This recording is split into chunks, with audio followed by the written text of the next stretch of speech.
Durante las últimas ya 5 semanas, empezamos la 5ª semana de nuestra investigación sobre la calidad de los medicamentos adquiridos por el Estado para distribuirlos a través del sistema de salud pública del país. Existen algunas dudas alrededor de la calidad de esos medicamentos y totales dudas alrededor de la capacidad de la Autoridad de Salud, esto es del ARSA y del Ministerio de Salud, para garantizar la calidad de los medicamentos que el Estado adquiere.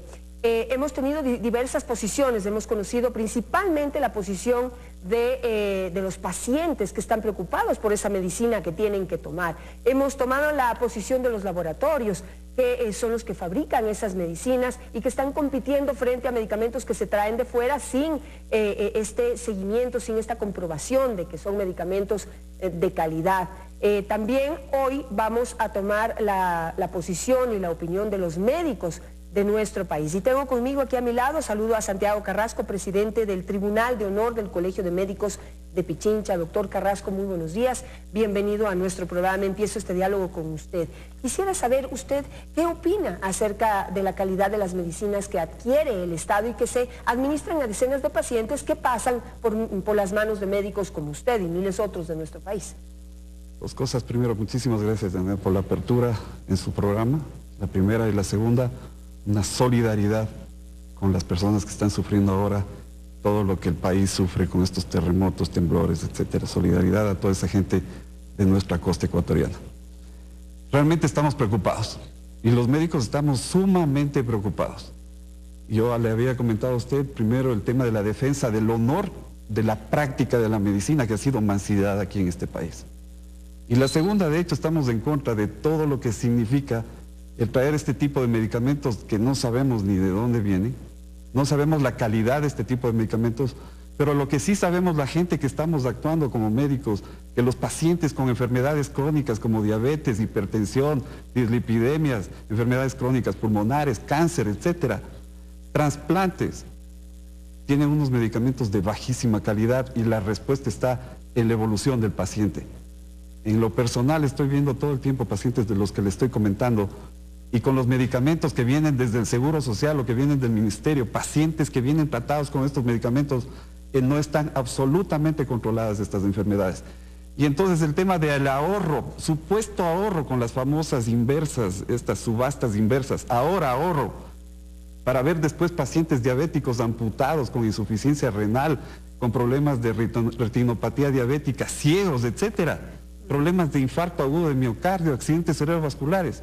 ¿Eso es ahorro o qué es lo que está pasando Claro, acá? eso le cuesta muchísimo más al Estado atender un paciente complicado por una medicina que no le hizo el efecto que se esperaba. Así es, ese es el problema. Quisiera integrar a esta conversación al doctor Ernesto Carrasco. Él es presidente del Colegio de Médicos del Guayas. Doctor Carrasco, también muy buenos días, bienvenido a nuestro programa. Quisiera saber, en cambio, su opinión sobre la calidad de los medicamentos y si coincide su experiencia con la del doctor Santiago Carrasco. Bien, Janet, muy buenos días. Un saludo a toda la ciudadanía y primero felicitar a Teleamazonas y a su programa de investigación por tocar este tema. Mientras todos hablan ahorita de la unidad y la desunidad, es el único programa que está tocando temas de salud importantes. Y más que todo traigo para su investigación más ítems que le van a ser muy útiles. Por ejemplo, nombres puntuales de drogas. Un hospital de la Seguridad Social acá en nuestra ciudad tiene una droga que se llama Bortezomib, que si la pueden enfocar acá. ¿Sí? Bortezomib. Este de aquí es una droga que se utiliza justamente para el tratamiento de mieloma múltiple. ¿Ya? Se está haciendo ya la denuncia por parte de los médicos de Seguridad Social que está ocasionando neuropatías en los pacientes, un efecto adverso de esta droga que es genérica. Antiguamente se contaba con otra droga de marca, ya no se cuenta. Tengo el caso, esto nosotros lo recibimos por denuncias de nuestros colegas, tenemos el caso en un hospital también de nuestra ciudad, muy notable, no voy a dar nombres, pero de dos drogas, sí, los químicos, los fármacos específicamente, sirolimus y tirofiban. El sirolimus es un inmunosupresor y el tirofiban es un antiagregante plaquetario. Esta institución ordenó 20.000 tabletas a través de estos proveedores calificados por subasta inversa. Surgieron los problemas. Ellos sí hicieron un estudio in vivo, lo que no se está haciendo en el ARSA, es decir, la famosa biodisponibilidad y bioequivalencia que con mucha certeza usted lo mencionó el otro día en la entrevista con la ministra, y se dieron cuenta que estos medicamentos no sirven para nada. devolvieron 17.000 tabletas de las 20.000 adquiridas. Cabe anotar, hay una mala asesoría al Ministerio de Salud. ARCSA no está cumpliendo con su función. Personalmente he estado en sesiones de trabajo con la ministra y sé que tiene muy buenas intenciones, pero así no vamos a llegar a ningún lado. Con tabletas de 1 centavo no se puede curar a la ciudadanía. Claro, hay tabletas, y doctor Carrasco, quisiera que usted opine sobre el riesgo que supone comprar medicamentos, pero realmente ya absurdamente baratos. Hay medicamentos de 1 centavo cuando la materia prima puede costar mínimo 10 centavos, me decían en un medicamento. La materia prima mínimo cuesta 10 centavos para fabricar esa tableta, más el blister, más la mano de obra para poder manejar la máquina que hay que empacar, bueno, más el transporte. Es decir, es prácticamente imposible que cueste 1 centavo una tableta. ¿Cuál es el riesgo de ahorrar de esa manera en salud? Como le comentaba, yo estoy de acuerdo absolutamente con usted y con el doctor Tocayo Carrasco que está en Guayaquil. De hecho, este tipo de medicamentos no pueden costar eso. O sea, algo no está bien. Algo para el sentido común dice que no está bien. Yo no entiendo, en este país estamos viviendo todos los 14 millones de ecuatorianos. ¿No nos parece a nosotros que deberían tener un poco de sentido común y decir, si el Seguro Social tiene la plata que tiene para los asegurados, y que podría incluso hasta compartir con todo el resto de gente de este país, poder comprar medicamentos de calidad al más bajo costo, podría ser así, el sentido común dice que sí, pero no comprar un medicamento a 1 centavo, menos de 1 centavo. ¿Dónde puede costar un medicamento menos de 1 centavo? Si solamente el empaquetamiento costará más de 1 centavo. Entonces es un absurdo total. Alguien está vendiéndole al gobierno una idea que es completamente nefasta en el tema de la salud. Y lo que usted dice, y vuelvo a insistir, ¿cómo puede ser que absolutamente tomen este tipo de decisiones sabiendo, le vuelvo a repetir, veo pacientes hipertensos? La hipertensión es un aumento de la presión arterial que puede llevarle a crisis o emergencias hipertensivas con problemas de infarto agudo de miocardio o accidente cerebrovascular o daño renal, etcétera, que puede llevarle a problemas graves y serios, a problemas de deshabilitación del paciente, a volverle un paciente que tenga que depender absolutamente de muchas cosas, y el costo de la atención de este paciente no va a ser de 1 centavo. Janet, el costo de atención de estos pacientes son ingentes gastos de salud que pueden prevenirse. Ya la OMS, la OPS, etcétera, todos los organismos internacionales dijeron que tenemos que ver y controlar estas enfermedades, pero controlar con un criterio de racionalidad. No se puede llevar esto a como estamos trabajando ahora en el país. Doctor Ernesto Carrasco, usted que está allá en la ciudad de Guayaquil, ¿qué es lo que están haciendo en el ARSA, a diferencia de lo que se hacía antes en el Izquieta Pérez, que lo desaparecieron? Hoy se están haciendo análisis de medicamentos, tal y como lo afirmó la ministra en este programa. No se están haciendo. Quisiera hacer unos temas puntuales, sobre todo para el tocayo que no sabe qué es lo que está pasando. Nosotros sí sabemos. Hay vacíos legales en el CERCOP. Insisto, vi la entrevista que le hizo a la ministra el otro día y para explicar y para que entienda la ciudadanía por qué llegamos a tener una cápsula de calcitriol como se dio, simple y sencillamente por un vacío legal. El CERCOP pide cápsulas, pero no especifica si son cápsulas duras o cápsulas blandas. La cápsula blanda, con la que mucha gente está familiarizada, es un proceso de manufactura mucho más costoso. Entonces, lo que prima aquí es la viveza criolla. Si yo tengo un petitorio que dice solo cápsula y no me dice cápsula dura o cápsula blanda, yo hago la cápsula dura que es más barata y así puedo obtener cápsulas de 5 centavos, 3 centavos, 1 centavo. Ahora bien, ¿cuál es el siguiente paso? Hay que hacer las pruebas de biodisponibilidad y bioequivalencia que son en personas vivas. No son pruebas físico-químicas como las que se está haciendo en el caso del calcitriol. Meto la cápsula a la máquina y me dice, oh, sí tiene calcitriol. Pero ¿qué pasa? Esa cápsula no está hecha para que llegue hasta el estómago. Esa cápsula se va deshaciendo en el tracto digestivo desde la boca hasta el esófago, hasta antes de llegar. Entonces el calcitriol nunca llegó al estómago y nunca se absorbió. La única manera de saber si el medicamento está haciendo el efecto deseado es haciendo una prueba de biodisponibilidad que se mide en el plasma del paciente y eso no se está haciendo. De hecho, aquí en el país no se hace salvo ciertos casos especiales. ARCSA no lo está haciendo, quiero decirlo públicamente, no hay este tipo de controles. Claro, después del escándalo, todo el mundo quiere hacer el control. Hacemos un llamado público a la ministra para que tome los correctivos del caso. Insisto, sabemos que tiene muy buena intención, pero es hora de tomar los correctivos y si es necesario reemplazar al funcionario de turno para que se hagan los controles adecuados y no se juegue con la salud del pueblo. Bueno, usted que está un poquito más enterado del tema del calcitriol, pero ¿qué le parece a usted que no solamente que hay un vacío legal, como usted ahora lo plantea, sino que hay informes, porque se hizo un análisis al calcitriol y resulta que el ARSA le califica como cumplido el hecho de que ponga el medicamento en una cápsula dura y no en una blanda, como usted acaba de explicar? Es decir, en un nuevo informe que el ARSA hace sobre el medicamento, vuelve a ratificar su ineptitud al ratificar que se puede envasar ese medicamento en una cápsula dura y no en una blanda, como lo dice la técnica.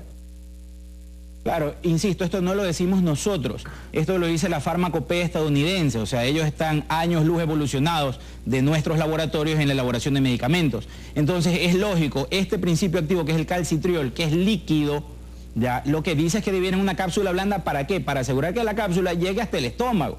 En una cápsula dura, que se empieza primero el químico a mezclar con los componentes de la cápsula de gelatina y después solo con los ácidos de la boca, con los ácidos gástricos, ya no llegó, o sea, al estómago no llegó el calcitriol. Ahora, desconozco el informe del ARSA, no lo tengo en mi poder, pero esperemos, diga al menos que sea un estudio en vivo, que lo dudo.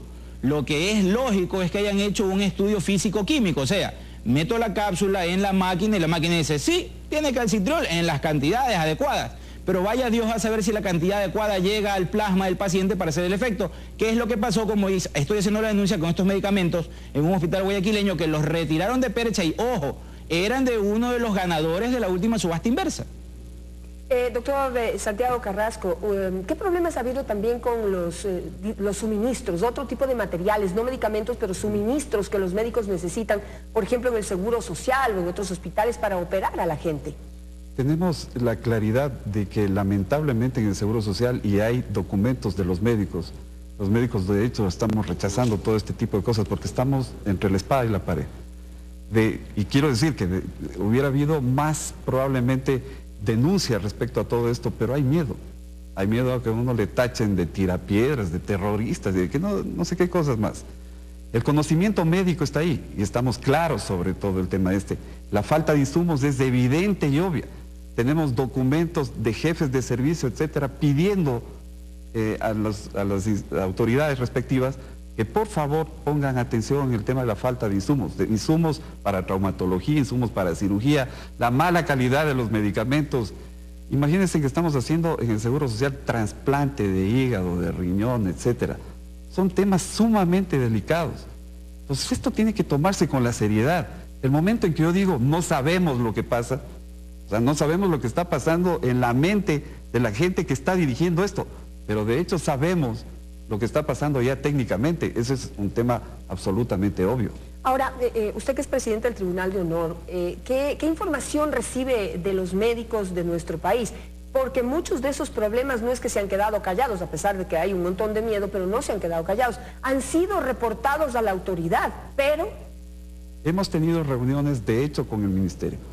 Y a la ministra de Salud yo le contaba la historia de la salud del país, con lo que está pasando, con todo, que ojalá podamos luego conversar desde el tema de los médicos extranjeros en el país, pasando por los genéricos, pasando por la formación de posgrados, de pregrado, etcétera. Hay un montón de problemas que están en salud complicados. La salud en el país está complicada.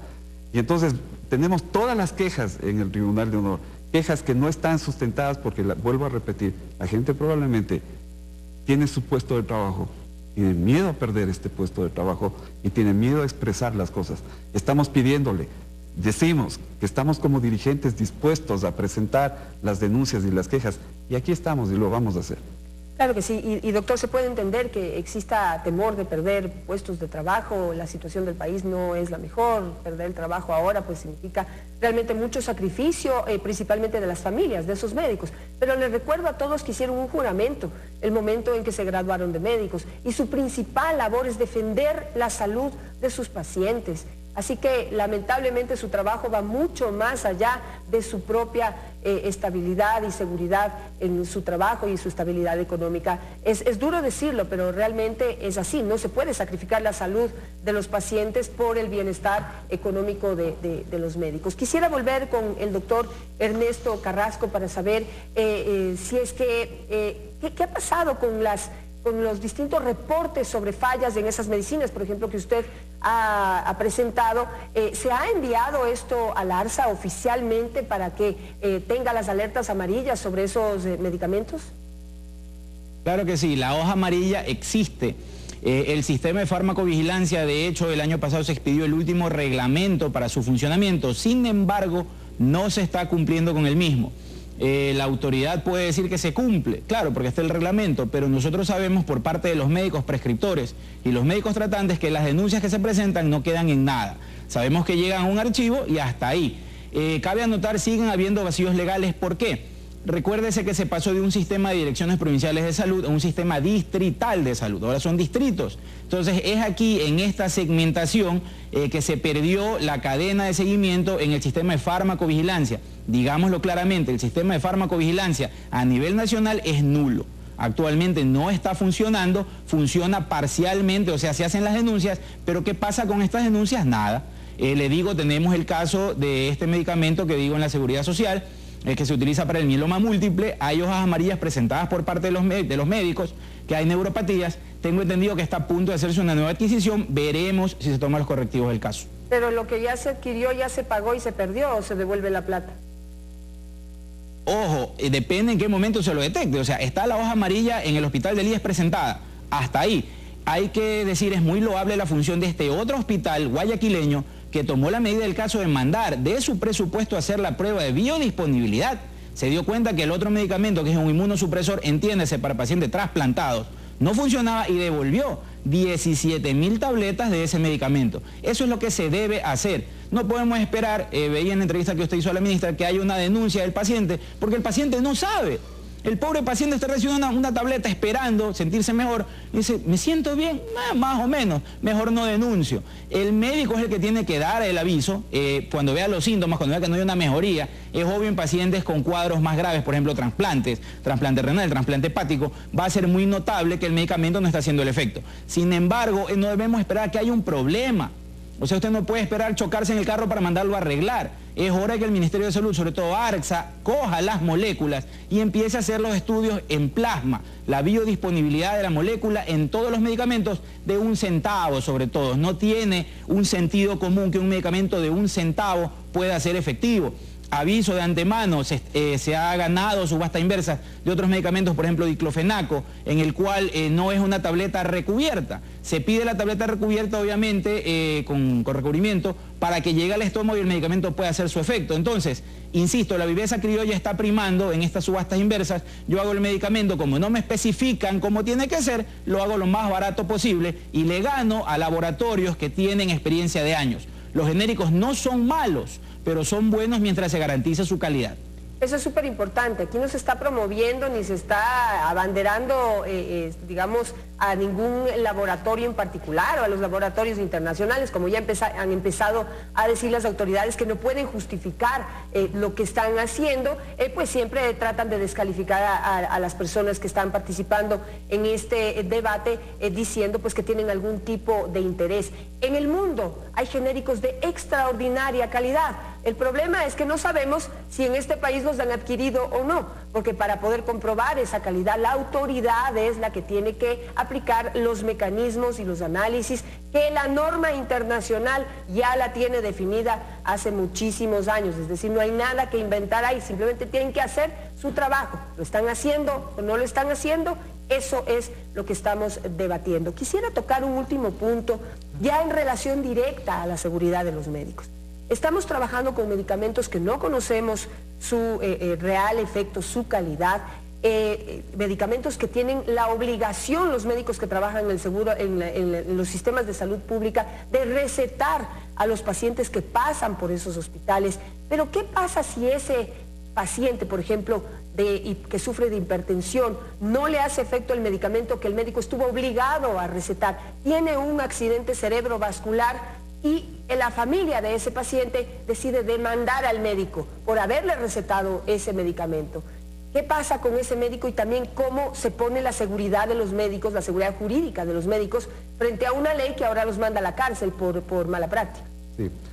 Esto de criminalizar la práctica de la medicina, una cosa pero absolutamente nefasta para la práctica de la medicina, la práctica honorable de la medicina. Nosotros rechazamos absolutamente esto. Y entonces, el momento en que un médico está manejando este tipo de medicamentos y sabe lo que el medicamento es de mala calidad, como dijo el doctor Carrasco, sí, hay medicamentos genéricos que tienen este tipo de estudios de bioequivalencia, es verdad, pero tenemos que saber y estar absolutamente claros cuáles son, y tiene que socializarse este tema. Y entonces el médico tiene que recetar porque es obligatorio, porque le dicen, si usted no receta esto, usted se va a ir preso. Sin embargo, lo que usted dice, mi paciente va a tener problemas. ¿Qué es lo que tengo que hacer? Es la disyuntiva del médico frente a este tipo de cosas. ¿Qué están haciendo gran parte de los médicos? A pesar de todo lo que significa el cambiar el medicamento y decirle al paciente, vea, invierta en su salud porque este medicamento no es de calidad. Sin embargo, los médicos están haciendo esto, pidiéndole al paciente que vaya, invierta en su salud, lamentablemente, porque el medicamento que está dando el Ministerio o el Seguro Social no es de calidad. Doctor Ernesto Carrasco, ¿cuál es su visión sobre este riesgo al que están ahora expuestos los médicos, recetando medicamentos que no le hacen bien o que pueden no hacerle bien a los pacientes, complicar su estado de salud, y de ahí esa familia y ese mismo paciente va a regresarle a ver al médico y también va a tener en la mano una ley con la que puede demandarlo por negligencia? Y esto no es novedad, es crónica de una muerte anunciada. Nosotros lo peleamos en las calles, el tema del Código Penal, el artículo 146, que es homicidio culposo, y 152 lesiones. Lamentablemente estamos esperando al ritmo de la Asamblea Nacional, que será solo Dios sabe cuándo, se trate el Código Orgánico de Salud, donde debe incluirse otro tipo de responsabilidad, que es la responsabilidad piramidal, que no existe al momento. La cuerda siempre se va a cortar por el lado más débil, que somos nosotros los médicos. Nosotros somos los que atendemos las emergencias, prescribimos los medicamentos. El resultado posterior, lamentablemente, nos va a rebotar a nosotros. Esperamos que el Código Orgánico de Salud se debata, que se incluya este episodio de responsabilidad piramidal para poder nosotros tener una garantía. El Código Penal quedó lo suficientemente bien redactado, podríamos decir, gracias a la lucha que hicimos en las calles. No tenemos médicos presos aún, sin embargo, los procesos fiscales, penales y judiciales se han triplicado. Contrario a lo que decía el fiscal general de la Nación en una reunión que tuvimos, decía, no ha pasado nada, al contrario, ahora por la mínima cosa el médico lo enjuician y ahora es un gasto para el médico tener que contratar un abogado, tener que defenderse y lo que es peor, no poder ni siquiera salir del país. Dicho sea de paso, los fiscales del país piden prisión preventiva para todos los casos médicos. Increíble.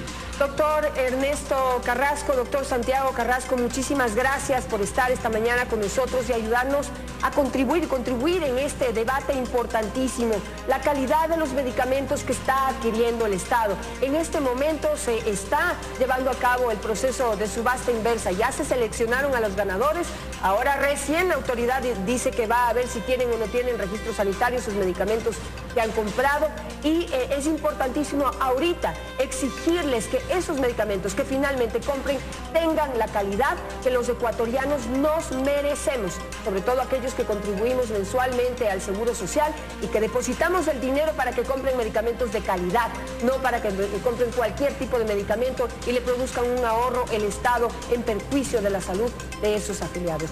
Muchas gracias y vamos, los quiero comprometer porque necesitamos seguir con este debate. Nos vamos a ir a un corte comercial. Ya regresamos con Ramiro González para hablar sobre el futuro de la unidad. Hoy a las 9 de la mañana se reúnen aquí en Quito. Vamos a ver qué espectáculo.